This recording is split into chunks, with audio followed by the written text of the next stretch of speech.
दोस्तों, आईआरएफसी की बात करें तो यहाँ पे स्टॉक में आज मामूली सी गिरावट देखने को मिली है। स्टॉक थोड़ा सा दबाव में ज़रूर है, लेकिन रेलवे सेक्टर के लिए सरकार ने बहुत ही शानदार अनाउंसमेंट की है। बजट के दौरान जब भाषण दिया जा रहा था निर्मला सीतारमण की तरफ से, तब रेलवे के बारे में बातचीत नहीं की, जिससे एक माहौल बन रहा था कि क्या रेलवे को इस बार कुछ नहीं मिलेगा, लेकिन ऐसा कुछ नहीं है। आप देख सकते हो कि बजट में बहुत सारा प्रावधान रखा गया रेलवे के लिए और बहुत सारे नए ऐलान किए गए, जिसको हम इस वीडियो के माध्यम से डिस्कस करेंगे और जानने की कोशिश करेंगे क्या रेलवे के इस मजबूत खिलाड़ी में हमें दांव लगाना चाहिए इस समय। वैसे अगर आप देखें तो आईआरएफसी बहुत ज़बरदस्त दौड़ चुका है पिछले एक साल में। अब यहाँ से क्या प्रॉफिट बुकिंग की संभावना बनेगी, क्योंकि पिछली बार बजट के बाद स्टॉक काफ़ी ज़्यादा नीचे आया था। इस बार क्या संभावना होगी उसको समझने की कोशिश करेंगे। जो बड़ी डील हो रही है वो क्या इशारा करे उसको भी समझेंगे इस वीडियो के माध्यम से। लेकिन फ्रेंड, उससे पहले अगर आप पहली बार हमारे चैनल पे आए तो चैनल को सब्सक्राइब कर दीजिए, एक बेल आइकॉन दबा दीजिए ताकि जब भी नया वीडियो बने पहला नोटिफिकेशन आपको मिले। वीडियो पसंद आए तो लाइक से जरूर कीजिए। चलो फ्रेंड्स, वीडियो स्टार्ट करते हैं। मैं हूँ आपका दोस्त SB दवे और हमारे अपने चैनल ऑनलाइन कमाई में आपका बहुत बहुत स्वागत है। तो सबसे पहले आईआरएफसी के कारोबार की बात करें तो स्टॉक की शुरुआत बिल्कुल फ्लैट हुई 194 पर, जो कल की क्लोजिंग थी। कल हमने इंट्राडे में बहुत बड़ी अपडाउन देखी। वैसे आज इंट्राडे में 199 तक स्टॉक गया है, यानी 200 तक जाता हुआ दिखाई दिया। 200 को टच नहीं किया है, वहीं से इसने एक फिर से रिवर्स देखने को मिला। वैसे 191 का इंट्राडे का लो है और क्लोजिंग नीचे की तरफ ही रही है 192 पर, जहाँ पे 0.92% की गिरावट देखने को मिली। तो तेज़ी रह नहीं पाई। अब वॉल्यूम आज थोड़ा सा कम था। इसका मतलब ये कि बड़े फंड हाउस फिलहाल इसमें वेट एंड वॉच ही कर रहे, नए ट्रिगर का इंतजार हो रहा है। जो ट्रिगर मिल रहा था वो मिल चुका है। तो पिछले एक महीने पहले इसका 11 करोड़ का वॉल्यूम था, 3 करोड़ की डिलीवरी उठाई गई। 1 वीक पहले 13 करोड़ का वॉल्यूम हुआ, 3 करोड़ की डिलीवरी उठाई गई। कल 18 करोड़ का ज़बरदस्त वॉल्यूम हुआ था, सामने 4 करोड़ का डिलीवरी बेस काम हुआ, लेकिन आज वॉल्यूम 7 करोड़ के आसपास ही था। अब आप देख ही सकते हो कि पिछले 5-6 ट्रेडिंग सेशन से स्टॉक लगातार गिरावट की चपेट में, एक दिन भी इसने पॉजिटिव क्लोजिंग नहीं दी है। तो आप देख सकते हो कि यहाँ पे स्टॉक 15 तारीख को 229 तक चला गया था। एक फ्रेश इसने एक हाई बनाई, वहाँ से प्रॉफिट बुकिंग शुरू हो गई। तो 229 जाने के बाद 15 तारीख को ये 216 के आसपास इसने क्लोजिंग दिया। ज़बरदस्त प्रॉफिट बुकिंग आ गई और वो लगातार जारी रही। 16 तारीख को इसकी क्लोजिंग 212 के आसपास रही, तो काफ़ी नीचे आया।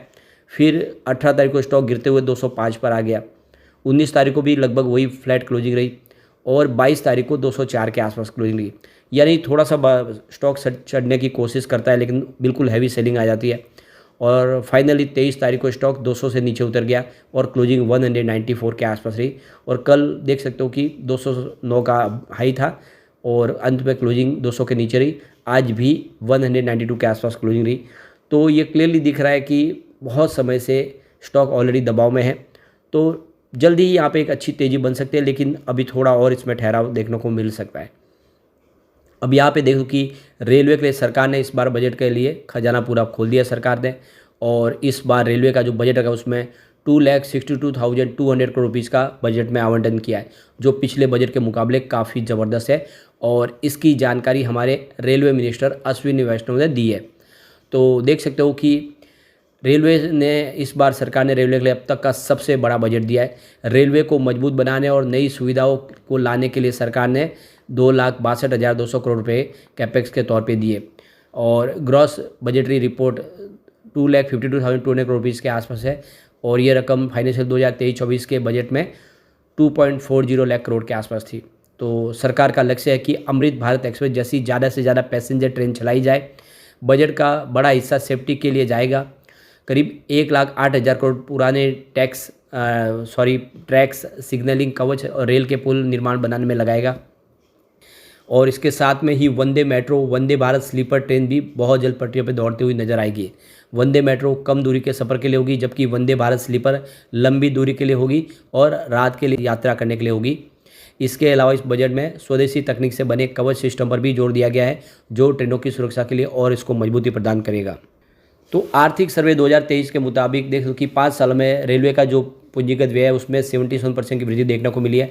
फाइनेंशियल ईयर 2019-20 में यह खर्च मात्र 1.48 लाख करोड़ के आसपास था, वही 2023 में बढ़कर 2.62 लाख करोड़ तक पहुंच गया है।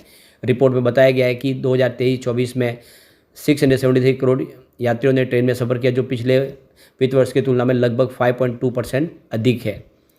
तो यहाँ पे देख सकते हो कि करीब 6108 रेलवे स्टेशन पर वाईफाई की सुविधा शुरू की गई है। इससे यात्रियों को बेहतर सुविधा मिल रही है। ग्रामीण क्षेत्रों में भी विशेषकर डिजिटल अंतर को दूर करने में मदद मिल रही है। तो हमारे रेलवे मिनिस्टर अश्विनी वैष्णव ने कहा है कि आज के बजट से रेलवे को बूस्ट मिला है। Railway low income middle class की सवारी है। अभी जनरल ट्रैवल की डिमांड बढ़ी है। 700 करोड़ लोगों ने रेल से ट्रैवल किया है। सरकार ने 2500 जनरल कोच निर्माण का फैसला लिया है, जो बाद में 10,000 कोच निर्माण किए जाएंगे। और कवच 4.0 का अप्रूवल हुआ है। यूपीए के दौरान करीब 4,11,000 रेलवे नौकरियां दी गई थी और मोदी सरकार ने 20% ज़्यादा, यानी करीब यहाँ पे देखो कि 5 लाख नौकरियां रेलवे ने दी है। और देख सकते हो कि लगातार रेलवे नौकरियां बढ़ा रहा है। मोदी सरकार के तीसरे कार्यकाल में बजट में रेलवे के लिए कई प्रावधान किए गए, जिसमें ट्रेनों की संख्या बढ़ाने, रेलवे ट्रैक का विद्युतीकरण करने, नई ट्रेनों के संचालन पर फोकस किया गया है। हाल में हुई ट्रेन हादसों को देखते हुए रेलवे सुरक्षा पर अलग से बजट की व्यवस्था की गई है। और निर्मला सीतारमण बजट के भाषण में इसका जिक्र नहीं किया था, लेकिन वित्त मंत्रालय की ओर से जारी रिपोर्ट में इसका जिक्र किया गया है। तो रेलवे की दुर्घटनाओं को देखते हुए इस पर ज़्यादा फोकस रखा गया बजट में। इसके लिए 1.08 लाख करोड़ का प्रावधान किया गया है। इसके अलावा नए ट्रैकों को बिछाने, पुराने रेलवे ट्रैकों की मरम्मत करने और इलेक्ट्रिफिकेशन करने के ऊपर भी सरकार खर्च करेगी। सिंगल ट्रैक को डबल ट्रैक में बदला जाएगा और सिग्नलों का कंप्यूटराइजेशन किया जाएगा। तो बहुत सारे ऐलान हुए हैं। तो रेलवे बजट में उत्तर प्रदेश के लिए भी बहुत कुछ दिया गया, जिसमें उत्तर प्रदेश के रेलवे नेटवर्क को मजबूत करने के लिए अब देखें तो नई लाइनों को बिछाने के लिए करीब 34,603 करोड़ रुपये का यहाँ पे प्रावधान किया गया है। वही मीटर गैस से ब्रॉड गैस बदलने के लिए 4,720 करोड़ रुपीज़ की यहाँ पे मदद मिलेगी। यार्ड रिमॉडलिंग, यातायात सुविधाओं को मजबूत करने के लिए 8,983 करोड़ रुपीज़ का प्रावधान रखा गया है। और रेलवे रोलिंग स्टॉक के लिए 40,314 crore rupees, road over bridge ROB और रोड अंडर ब्रिज आईआरबी के लिए 9,275 करोड़, रेलवे ट्रैक रिन्यूअल के लिए 17,652 करोड़, पुल और टनल संबंधी कार्यों के लिए 2,137 करोड़। तो इस तरह से बहुत सारा यूपी में भी खर्च होने वाला रेलवे में। इसके अलावा यात्रियों के लिए भी सुविधा बढ़ाने के लिए करीब 15,511 करोड़ का खर्च किया जाएगा, जिसमें आप देखें तो रेलवे स्टेशन पर पानी की व्यवस्था करने, बैठने की व्यवस्था, लिफ्ट, एस्केलेटर्स आदि पर सुविधाएं बढ़ाने पर भी खर्च होगा। यानी रेलवे के जितने एयरपोर्ट के तर्ज पर प्लेटफॉर्म को बनाना है, उसके लिए भी सरकार खर्च करने जा रही है। तो बिल्कुल देख सकते हो कि जो बजट में ऐलान नहीं होता है, उसके बाद में देख सकते हो कि सरकार ने बहुत सारी योजनाओं की झड़ी लगाई है, जो साबित कर रही है कि रेलवे सेक्टर में एक अच्छी तेज़ी की संभावना बनेगी और रेलवे सेक्टर से संबंधित कंपनियां, उनको फ़ायदा होगा। यहाँ पे झारखंड के लिए भी कुछ बड़े ऐलान किए गए, जिसमें आप देख दो कि झारखंड के लिए 1,000 करोड़ रुपये से गोलेकेरा मनोईपुर 3rd लाइन का 40 किलोमीटर का विस्तार किया जाएगा।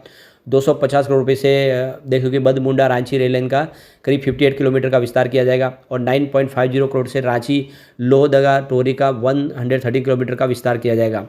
इसके अलावा मूरी बड़कखना 58 किलोमीटर का रेलवे का दोहरीकरण भी किया जाएगा। तो झारखंड को भी बहुत कुछ मिला इस रेलवे बजट के दौरान। तो आने वाले समय में जो सारी योजना शुरू होगी, इसका फ़ायदा आईआरएफसी को बिल्कुल होगा, क्योंकि रेलवे की इंफ्रा कंपनियों को फंड प्रोवाइड करने के लिए एक बहुत ही मजबूत कंपनी है।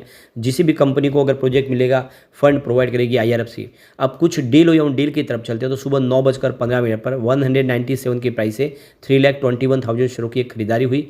तो उसी समय 9:15 पर 197 की प्राइस से 4,29,000 शेयरों की खरीदारी और हुई। और फिर 9:15 पर ही 198 की प्राइस से 3,43,000 शेयरों की शानदार खरीदारी हुई। उसके बाद 9:24 पर 198 की प्राइस से 2,95,000 शेयरों की खरीदारी और हुई। तो फिर 10:25 पर 195 की प्राइस से 3,64,000 शेयरों की एक बिकवाली हुई। तो 2:54 पर 193 की प्राइस से 3,45,000 शेयरों की एक बिकवाली हुई। तो सुबह सुबह खरीदारी हुई, उसके बाद में इसमें बिकवाली शुरू हो गई और इसकी वजह से स्टॉक नीचे आया। लेकिन अगर आप लॉन्ग टर्म इन्वेस्टर तो ये बहुत ही अच्छा मौका है, जिससे रेलवे का कैपेक्स बढ़ाया गया है। ये आने वाले समय आईआरएफसी के लिए बहुत ज़्यादा फायदेमंद साबित होने वाला है और आईआरएफसी का स्टॉक आपको मालामाल कर सकता है।